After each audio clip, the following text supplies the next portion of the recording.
On May 1, 2026, an athlete recorded a 10-kilometer training file where the mechanical output and the cardiovascular data diverged.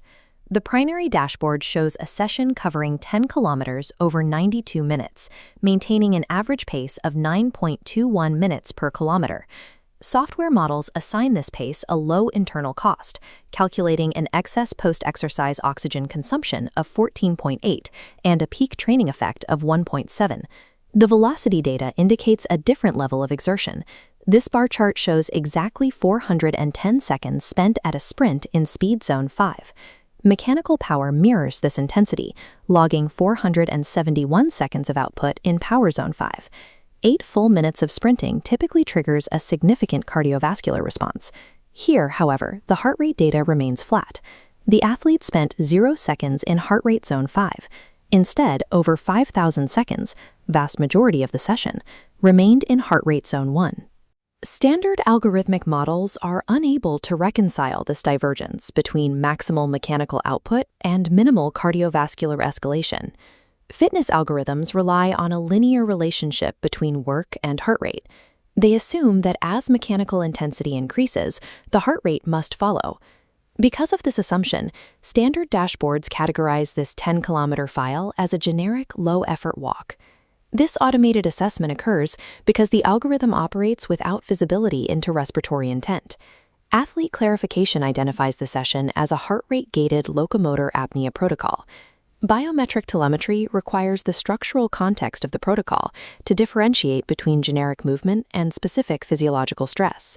In this protocol, an apnea surge occurs when the runner suspends their breathing mid-stride and accelerates into an explosive sprint. The athlete followed a strict cyclic rule set that governed the 92-minute recording. The cycle begins with a base walking phase to establish a baseline state. The second phase is a sprint initiated at total lung capacity. The athlete takes a full breath and holds it for the duration of the effort.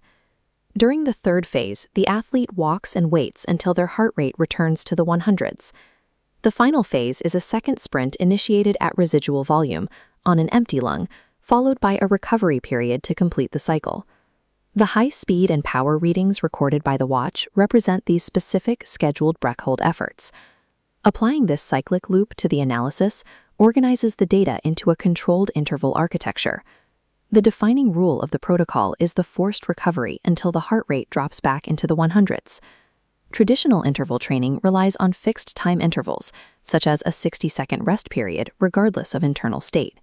In this session, heart rate is a session control variable.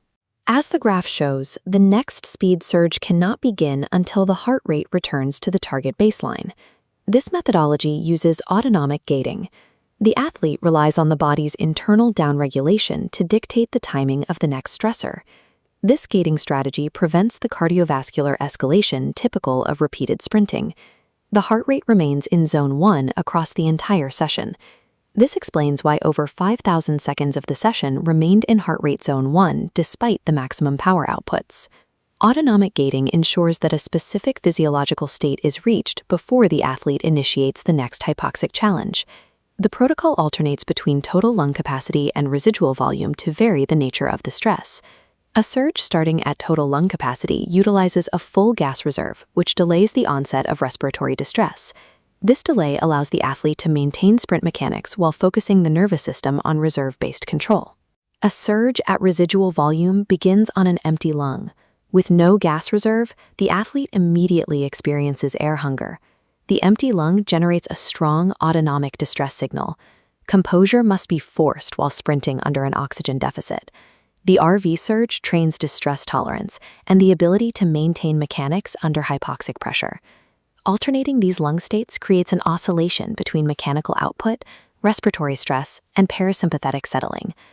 The internal load of the May 1st session is best understood by looking at the entire training day architecture. The day began with a bodyweight warm-up. It registered a peak training effect of 1.2. While the recording lasted 98 minutes, most of that time was paused. The active 5 minutes provided neural activation and mobility preparation. Following the 10-kilometer block, the athlete recorded a 22-minute cooldown. It remained entirely in heart rate zone 1.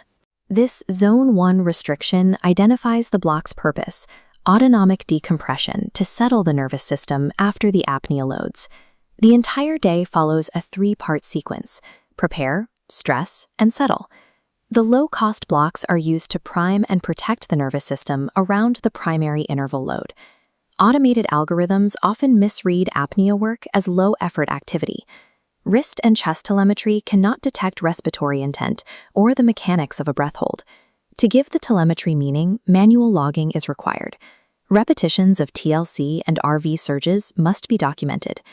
Documenting terrain, such as uphill or downhill entries, explains variations in mechanical output between intervals. Maintaining strict heart rate return criteria ensures repeatable density control for future training. When evaluating interval data, the physiological rule set dictates the load. Data reveals the truth only when paired with protocol context.